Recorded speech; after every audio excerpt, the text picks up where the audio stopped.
another reason that I thought that I could never be a therapist is because people would constantly ask me, how are you going to be a therapist if you can't sit still? Because even to this day, I still can't sit still. And people would say to me, I have the ADHD that is, I'm very, very sensitive. So I'm sensitive to light, sound, touch, everything. And people would ask me all the time, how are you going to sit in a therapy session if someone is popping their gum, which is one of my, makes me so anxious. Like Yeah. my skin is crawling. And I was like, well, I'll figure it out. I'll figure it out. And you know what? I can truthfully say that I've not ever had a client walk out of my office because of gum popping or.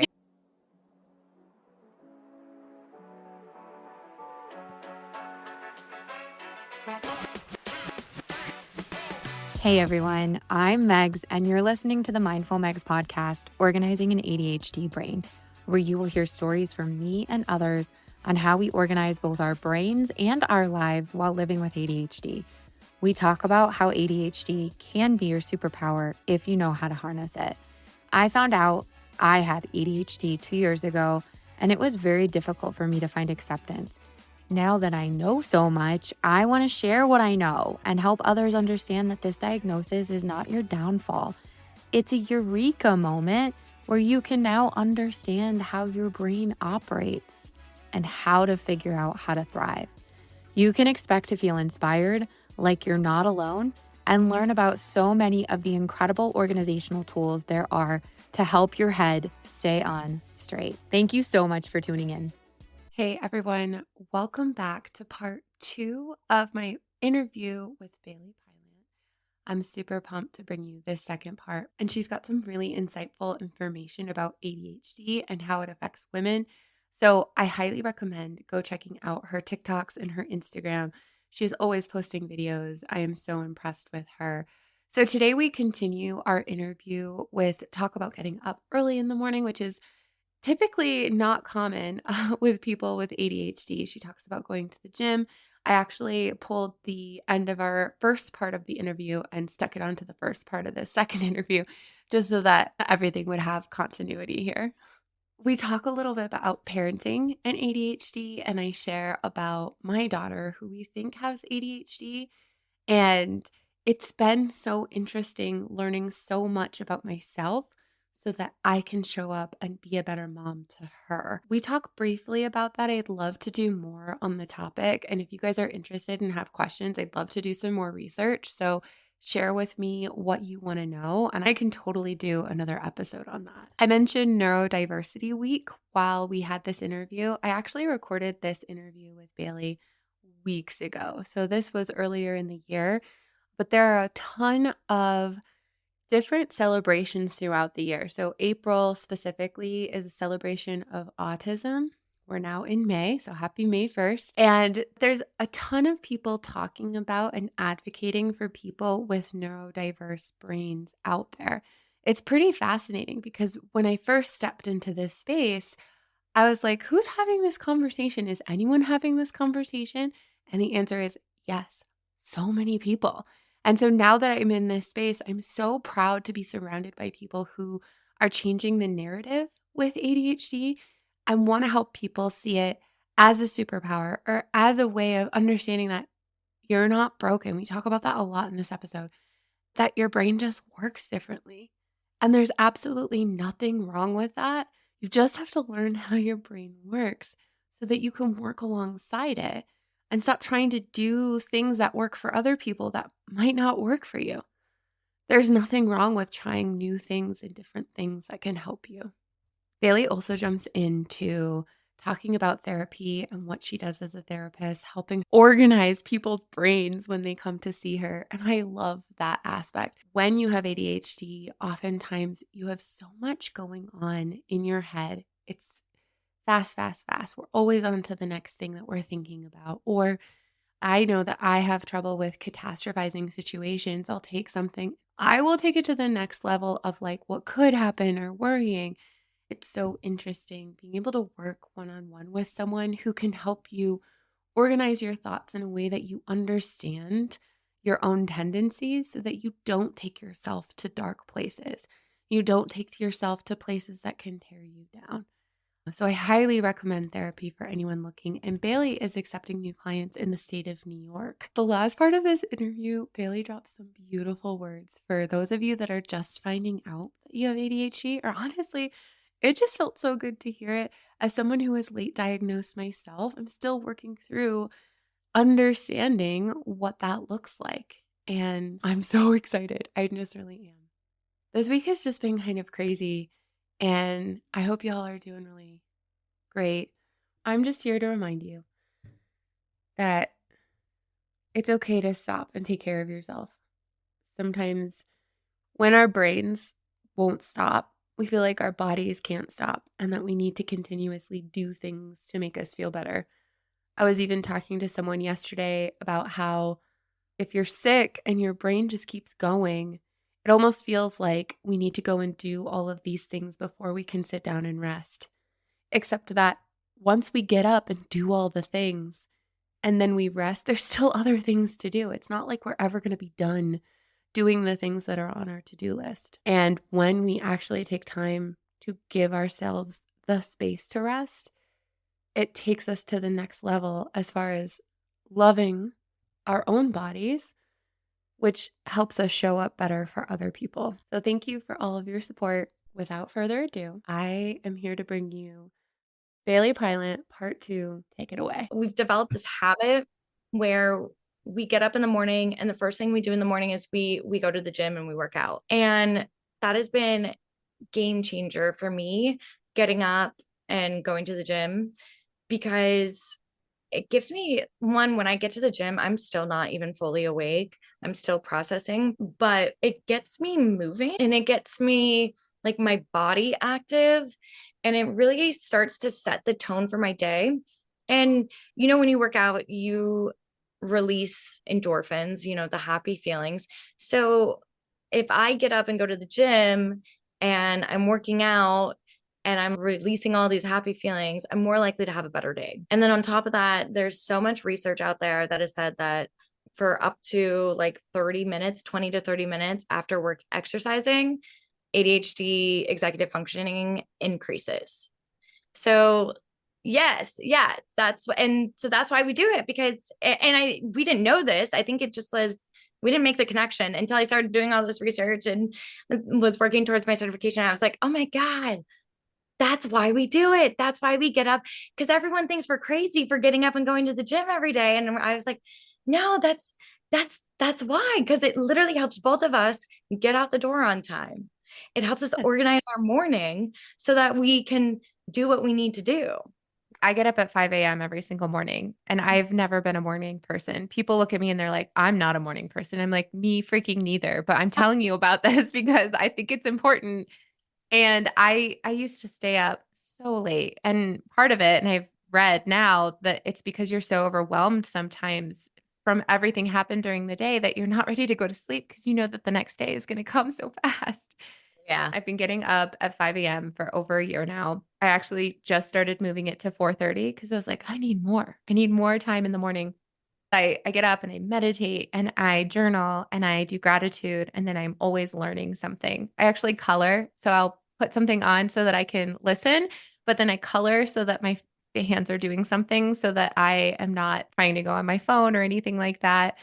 But I think that is so cool. And I think what's really neat about ADHD is we self medicate by doing things that are going to make us feel so much better, like going to the gym or having a schedule.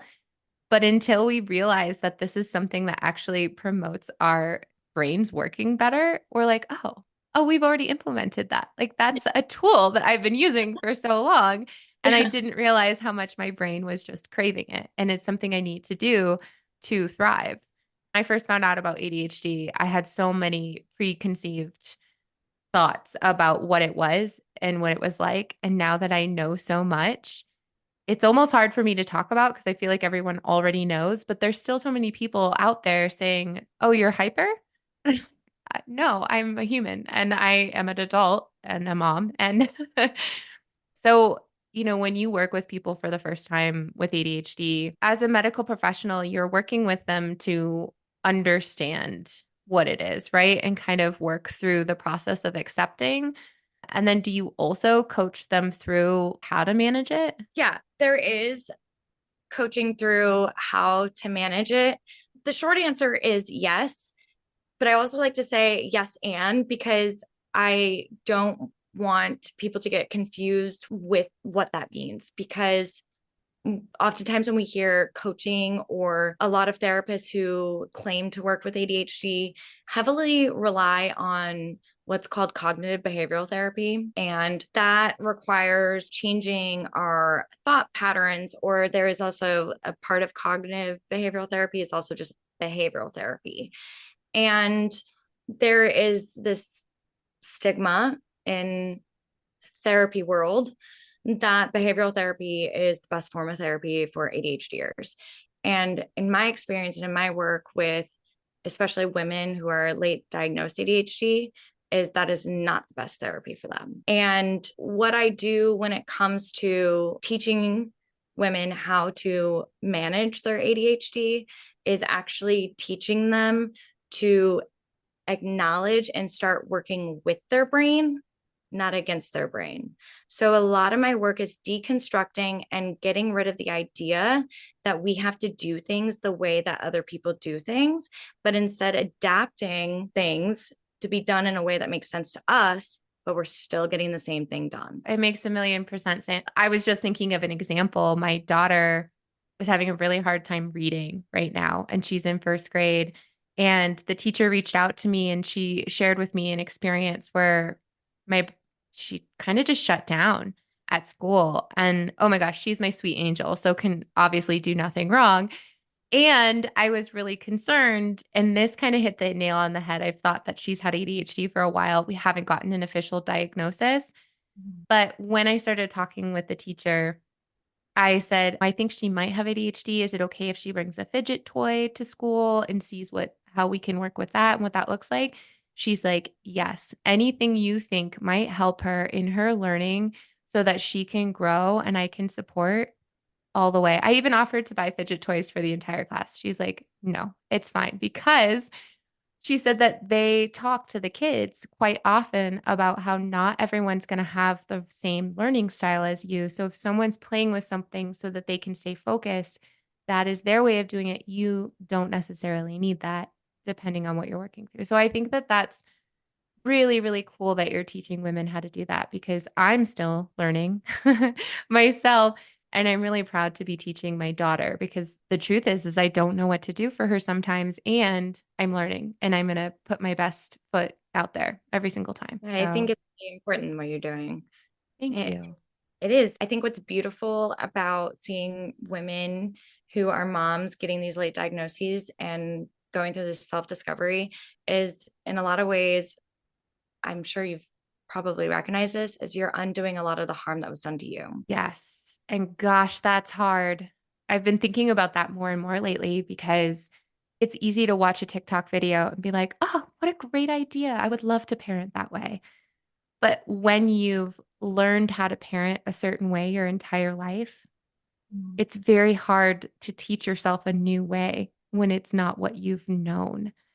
Yeah. And so I think it's really powerful to say that. And I think what's really neat about millennials, Gen Z, these generations that are up and coming, they are trying so hard to unlearn so many of the things that they were taught growing up. And I think social media is such a powerful tool that we have in our corner because it's not something that's hidden. People are talking about it. People are being very vocal about what they don't want to happen to their kids because they don't want them to have to deal with adulthood the way that they are. So they're parenting differently. Yeah. Oh my gosh, that's a whole nother episode. It Um, is. I've been attending Neurodiversity Celebration Week this week. It's a company in UK that's putting it on, and there's a bunch of free events. And I shared this with you in an email, but I wanted to repeat it because I've been asking people what is their superpower when it comes to ADHD. I've gotten so many different responses, and I'm still sticking with it. That superpower is a fine word to say. I only say that because I heard Simon Sinek say it, and then Peter Shankman in their books and talking about it. And that made me feel like, okay, maybe I'm incredible and I just haven't seen it yet. right? But then someone at this conference said, ADHD is not a superpower, it is super powerful. And I was like, ooh, I like that too. Mhm. And it's not a superpower in the literal sense, like you can fly, but there are some really incredible things about our brains and what we can do. And so I'm curious, what do you feel is super powerful about your brain and how it works? I've actually been thinking about this question because I was reflecting on it and I have my answer. It's here. And I've been trying to figure out how to frame it. But I think what makes my ADHD super powerful is because I have such unique experiences that have really shaped me throughout my life to give me my ADHD superpower, which is empathy. Beautiful. Yeah. Yeah, I've seen that from so many people is we feel hard, real Mhm. hard. That's beautiful. That's what I think about with therapy is that each client comes with so much stuff that they don't know what to do with it. And what I do is I help them organize their brain. I help them take everything that has gotten muddled together and tease it apart and make sense of it and put it where it needs to be. But before we put anything where it needs to be is we need to nurture it first, and we need to understand like how it got to where it is and why it's there, and we give it some empathy and compassion, and then we find its place where it needs to be, not wrapped up with something else that it doesn't need to be wrapped up with, and then organizing their brains in that way. What just sparks is something I've been working on myself is allowing myself to love who I was as a kid. Sometimes when you think of yourself and the things that you've been through, you can go back to that place in your brain where you were at that time and really channel those feelings. But I've been working on just visualizing, even just closing my eyes and going back to me as 10, me as 15, me at 19, and giving myself a hug and Yeah. saying, it's going to be okay. And you got this. And you're going to do some really amazing things. And it's okay that you don't know everything. And I love the way that you talked about organizing the brain. Yes.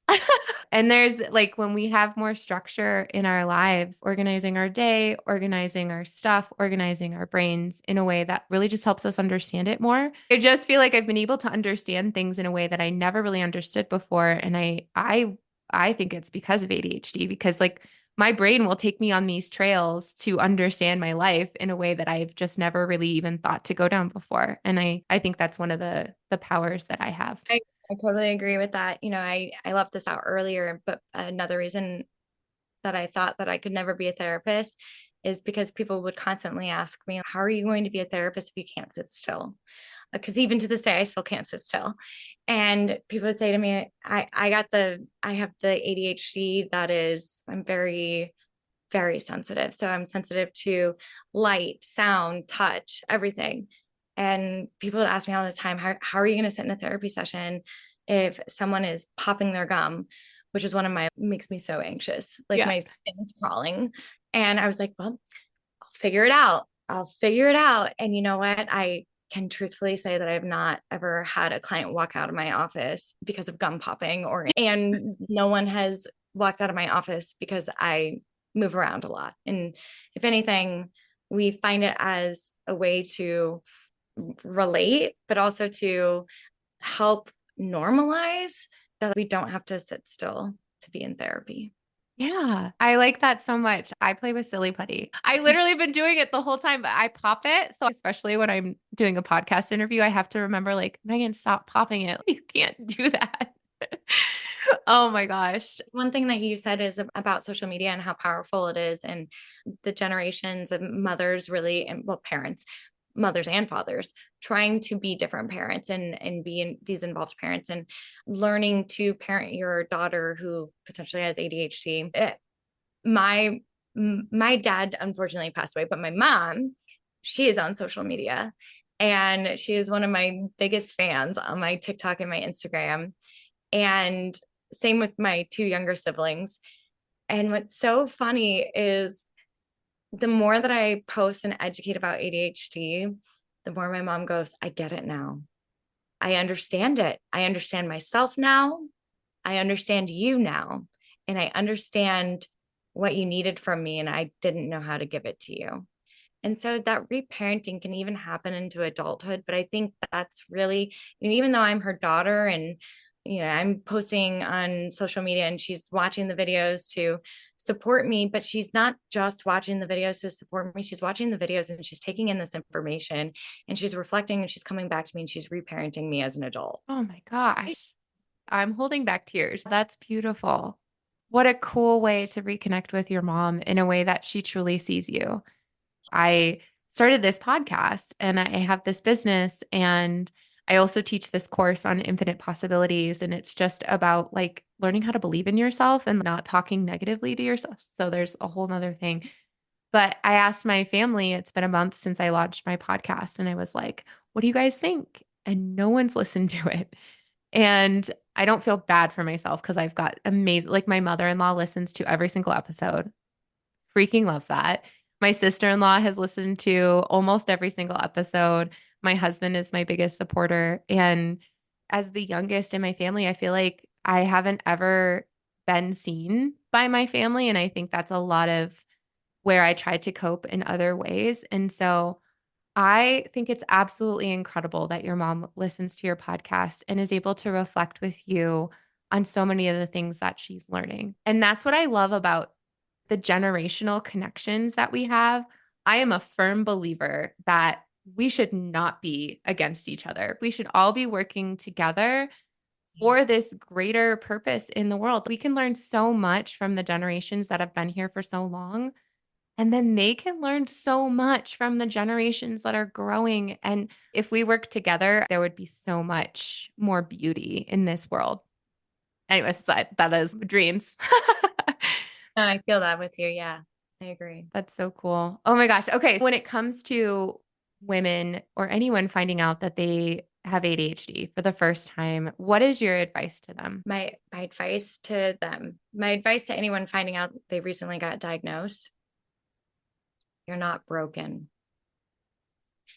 I feel that oftentimes, and I even said it earlier, is we run around, we're trying to operate in this world and we constantly feel like we don't fit. And we go internally and we're like, what is wrong with me? And then on top of that, a lot of our symptoms in relation to executive functioning, we receive such negative messaging throughout our lives around laziness or incompetence or not being smart or our chaos. People will comment on how chaotic we are and how it feels chaotic to be around us. And all of those things hurt so much because they become a part of our sense of self. And it's really damaging to our development of sense of self. If you go and you receive this diagnosis, I hope you know that there's nothing wrong with you and there was never anything wrong with you to begin with, that you were being treated in a way that doesn't fit or work for you. And it's really sad and disheartening that the world doesn't adapt to us when it should. We should be adapting to all individual different needs that we're going to be expressing. But know that this new journey of understanding your own ADHD can be really exciting and exhilarating because now we get to tap into what makes you you, but we also get to tap into what works for you. And we can finally let go of trying to make ourselves fit where we're not supposed to and where we're not meant to fit. Wow. You're dropping some major truth bombs and some incredible words today. I'm so thrilled to talk with you, and I can't wait to talk with you again. Let's do this again. Let's make this happen. Thank you so much for being so open and sharing and your vulnerability. It has been such a pleasure. Where can my listeners find you? Yes. Yes. Okay. So you can find me on TikTok and Instagram at The Way of Counseling. And then you can also check me out on my website, thewayofcounseling.com. And I think that's it. That's all the places where I am. Heck yeah. Okay, cool. Well, we'll drop all those in the show notes below so people can connect with you. And oh my gosh, thank you so much. Thank you. I appreciate it. I drop a new episode every Monday. So if you want to make sure you don't miss out on the next episode, subscribe to my channel on YouTube, follow the podcast on Apple or Spotify or wherever you listen to podcasts, and also share this podcast with someone who you think could benefit from it, I would appreciate that so much. My goal is to help people with ADHD understand that they're not broken. And the more people that listen, the more people we can help empower. Oh, and before I forget, I put together a little template for myself. It's a PDF download for my daily to-do list. I only list 6 things on it a day. I know that sounds like so little, but if you're anything like me, that you make a ton of lists that never get checked off, and then next day you're making a list that's 30 things long and you can't seem to get it done, try this out. At the top, it's priorities, and then you list the things that you need to do with your priorities. Then you add it to your Google Calendar or something that's going to remind you. It has helped me so much. And then I'm constantly evolving it so that I can share and see how it helps people. And of course, share how it's helped me. I think no matter what, you can take a look at it and see if it's something that can elevate your life, even if you don't take it exactly how I do it, which is cool. So I'll drop the link for that below. It's always on my link tree, which I have down below in the show notes. And I've included a link to Remedy Bath Skincare below. This is owned and operated by one of my favorite people who has been in business for a couple years now. And I have been using her CBD bath bombs for years, and they're so incredible. I've never had a bath bomb that smells or works better than this, and CBD is just an extra pressure taker offer, if those are the words you want to use. Check it out below. I also included my link. It's Meg Bathco, and you can save 10% off of your order. Another way you can support the podcast is by using my link if you want to try out HelloFresh.